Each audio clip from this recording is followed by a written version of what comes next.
Yo, I need you to really hear me on this one. Like, sit back, get comfortable, cause what I'm about to tell you still makes my blood boil and also makes me laugh every single time I replay it in my head. My baby girl. My 9-year-old.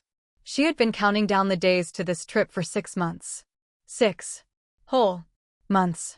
Every morning, she'd rip that little paper chain off the wall, you know the one? Where you make a loop for every day until vacation. Yeah, she made that thing herself. Construction paper, glitter glue, the whole messy situation. And every single day, she'd run into my room at like 6 a.m., jump on my bed, and scream. MOM. Only 47 more sleeps until Thailand. I'm not even joking. She had an entire spreadsheet in her little kid brain. She learned how to say thank you in Thai. Watched every travel vlog on YouTube about the elephant sanctuaries. She even packed her little backpack 3 weeks early, swimsuit, sunglasses, her favorite stuffed dolphin named Squishy. This wasn't just a vacation. This was her dream. And me? Single mom. Working 2 jobs. Saving every single penny for 2 years straight. No Starbucks. No new clothes. Nothing. Because I promised my daughter we would see those crystal clear beaches and feed those elephants together. So here we are. 2 days before takeoff. Suitcases are by the door. Passports are on the kitchen counter. My daughter is literally dancing around the living room, singing some made-up song about coconuts. And then I hear the front door open. No knock. No text. Just the creak of the door. My mother. Now, let me paint you a quick picture. My mom has always had a way about her. Controlling doesn't even cover it. She's the type of person who knows what's best for everyone, even when nobody asks. Especially when nobody asks. And my older sister? Yeah, she's the golden child. Always has been. Her kids? Perfect angels who can do no wrong. Meanwhile, I'm the one who made poor choices because I had a kid young and didn't marry some rich dude. But here's the thing I kept quiet about for years. I wasn't broke. Not even close. But that's a twist for later.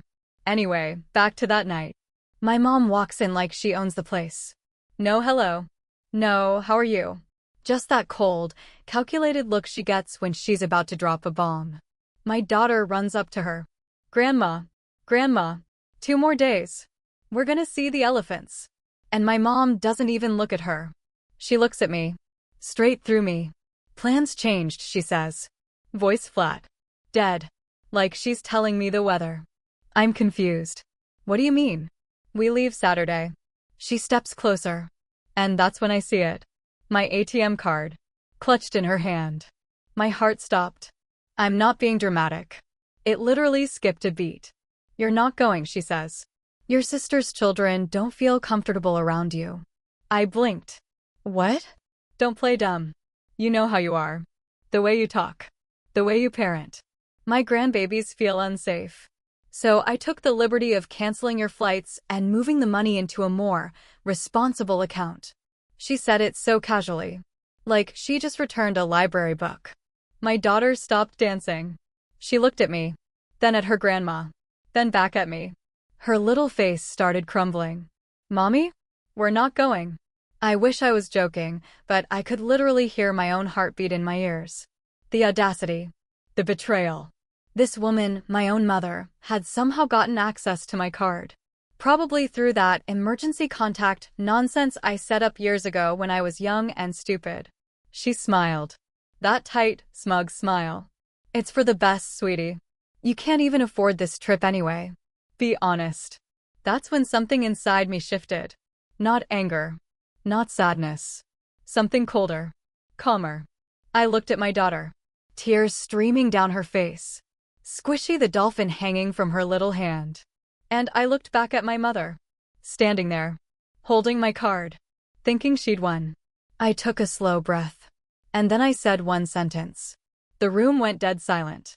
Like someone hit mute on the whole universe. I said, "That's funny, Mom. Because I don't need your permission." And honestly, I paused. Looked her dead in the eyes. I don't need your money either. Because I already bought the resort. Silence. My mom's smile froze. My daughter stopped crying, confused. And my mother's hand, the one holding my card, started shaking just a little. What did you just say? She whispered. I smiled. Not a nice smile. A knowing smile. You heard me. I own the place we're staying at. Bought it 6 months ago. Cash. Her face went pale. But here's the thing. I wasn't done. Not even close. Because what she didn't know, that was just the beginning. Would you have kept quiet as long as I did? Or would you have snapped sooner? Let me rewind real quick, 'cause I know you're probably losing your mind right now. She bought the resort? How? Single mom? 2 jobs? No Starbucks. Yeah, I hear you. Buckle up, because the backstory makes this 1,000 times sweeter. 3 years ago, I was at rock bottom. Fresh out of a breakup with my daughter's dad, dude dipped when she was 2, haven't seen a dime of child support. Living in a tiny apartment with mold in the bathroom. My mom would come over just to check on us, but really she'd inspect my fridge and make comments like, "This is why you should have listened to me." But here's the thing nobody knew. I was secretly building something. A little online business. Digital products. Printables for teachers and parents. Nothing fancy. But I treated it like my second full-time job. Every night from 10 p.m. to 2 a.m., after my daughter went to sleep, I was grinding. Making templates. Learning SEO. Figuring out social media. And it started working. Slow at first. Like $50 a month slow. Then 200. Then 1,000. But I didn't tell anyone. Not my mom. Not my sister. Not even my best friend. Because I learned something painful. The moment people know you have money, they have opinions. They want to borrow. They want to control. They want to tell you how to spend it. So I stayed quiet. Kept my old car. Wore the same clothes. Let everyone think I was still struggling. And every month, I put money into a secret account. No joint access. No emergency contact. Just me. Fast forward to 8 months ago. I'm scrolling real estate listings, just for fun, right? And I see this small boutique resort in Thailand. 10 little bungalows on the beach. Gorgeous. The owner was retiring, selling for cheap because the pandemic had hit tourism hard. I did the math. I had enough for a down payment. And the mortgage? Less than what I was paying in rent for my crappy apartment. So I bought it. Through an LLC. No name attached. Completely anonymous. Even my daughter didn't know. To her, we were just going on a vacation to a really special place. All right, back to that night. My mom is standing in my living room, pale as a ghost, still gripping my ATM card like it's a life raft. You're lying, she says. But her voice cracks. She knows I'm not. I pull out my phone, open the property deed, zoom in on my name, hold it up like a winning poker hand. Read it and weep, Mom. She snatches the phone, scans it. Her face cycles through about 15 emotions: shock, anger, disbelief, then something darker. Jealousy. Pure, ugly jealousy. That's not possible. You can't afford this. You're on government assistance. I haven't been on assistance in 2 years. You just assumed I was because you never asked. You just judged. My daughter tugs my sleeve. Mommy, so we are going? I scoop her up. She's getting heavy, but I don't care. Baby, we're not just going. We're staying in our house. On our beach. For as long as we want. Her face lights up like the 4th of July. Squishy is coming to Thailand. And that's when my mom tries her last card. The manipulation special. You can't do this to your sister, she says, voice trembling now. Her kids are devastated.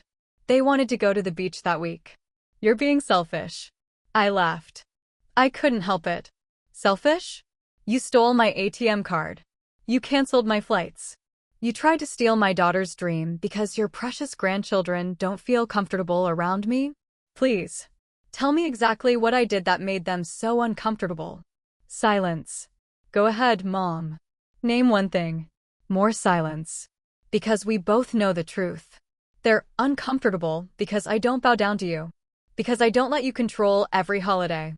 Because I actually tell my daughter no sometimes and teach her boundaries. That's not being uncomfortable. That's you losing power. My mother's eyes narrow. You've always been dramatic. No. I've always been the one who saw through your act. I walked to the door, opened it. You can leave now. And give me back my card. She hesitated. For a split second, I thought she might actually fight me on it.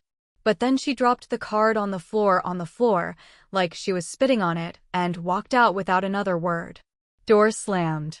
Lock clicked. I leaned against the wall and let out a breath I didn't know I'd been holding for 30 years. My daughter hugged my legs. Mommy? Is Grandma bad? Oof. That one hit different. No, baby. She's just sad. And sad people sometimes do mean things. But we're still gonna have the best time ever. Promise. She believed me. Kids are incredible like that. But here's where the story gets even crazier. 2 days later, we're at the airport. Boarding passes in hand. My daughter is wearing her little travel outfit, the one with the flamingos on it, and Squishy is safely tucked in her backpack. And guess who I see at the gate? My sister. With her 3 kids. And suitcases. And passports. She spots me. Her face goes from surprised to panicked real quick. Oh my God, she says, walking over way too fast. Mom said you canceled your trip? I raised an eyebrow. Mom said I canceled? Interesting. Yeah, she told me you decided it was too expensive and you were being responsible for once. So she asked if we wanted to use your tickets and resort booking. I almost choked. The audacity. The absolute audacity. Let me get this straight, I said, keeping my voice calm. She stole my card, canceled my flights, told you I backed out, and then tried to give you my vacation? My sister shifted uncomfortably. I mean, that's what she said. Did she tell you I own the resort? My sister blinked. What? Yeah, I own it. Bought it months ago. So even if she had managed to steal my booking, guess who gets to decide who stays there? I pulled out my phone, opened the property manager's contact, smiled. Want me to call them right now and unbook your rooms? Because I absolutely will. My sister's kids started whining. Mom, I want to go to the beach. She looked at them. Looked at me. Looked at her phone, probably texting my mom in a panic. You wouldn't, she whispered. Try me. A long, painful silence. People are walking around us. Announcements are blaring. My daughter is holding my hand, looking up at my sister with those big innocent eyes. Finally, my sister breaks. Fine. We'll go somewhere else. Probably for the best, I said. And hey, tell Mom I said thanks for the motivation. Wouldn't have bought the place if she hadn't spent 30 years telling me I couldn't do anything right. She walked away, dragging her kids and her guilt behind her. My daughter looked up at me. Mommy, why is Annie sad? Because she believed the wrong person, baby. But that's not our problem. We boarded the plane. Flew 14 hours. And when we landed in Thailand, when my daughter saw our bungalows on our beach for the first time, she ran into the water without even taking off her shoes. Splashing. Laughing. Screaming, Squishy, we made it. And me? I sat on the porch of my resort, drinking my coconut water, watching my kid live her dream. No drama. No manipulation. No toxic family energy. Just peace. And the sound of waves. My mom called me 3 times that week. I didn't answer. She texted, "You're tearing this family apart." I texted back one word, karma. Then I put my phone on airplane mode and taught my daughter how to say I'm happy in Thai. So tell me, would you have answered that call? Or would you have done the same?